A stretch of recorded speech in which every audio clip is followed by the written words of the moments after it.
Baghdad के एक मोहल्ले में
दोनों के बीच है, तो ज़मीन से पूछ लीजिए कि वो किसकी है।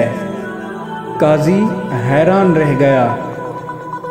बहलोल ज़मीन पर गया, अपनी लाठी से थोड़ा मिट्टी उठाई और कहा, ए ज़मीन बता ये किसकी है।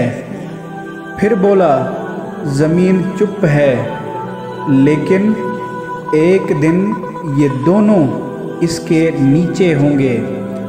सब लोग खामोश हो गए। बहलोल ने कहा, जिस चीज़ के लिए तुम झगड़ा कर रहे हो वो तुम्हारी नहीं, तुम उसके हो। काजी ने बहलोल दाना से कहा, तुमने आज मुझे अदल का असल मतलब समझा दिया। बहलोल ने मुस्कुराकर कहा, इंसाफ तब होता है जब दिल साफ हो, सिर्फ ज़ुबान नहीं।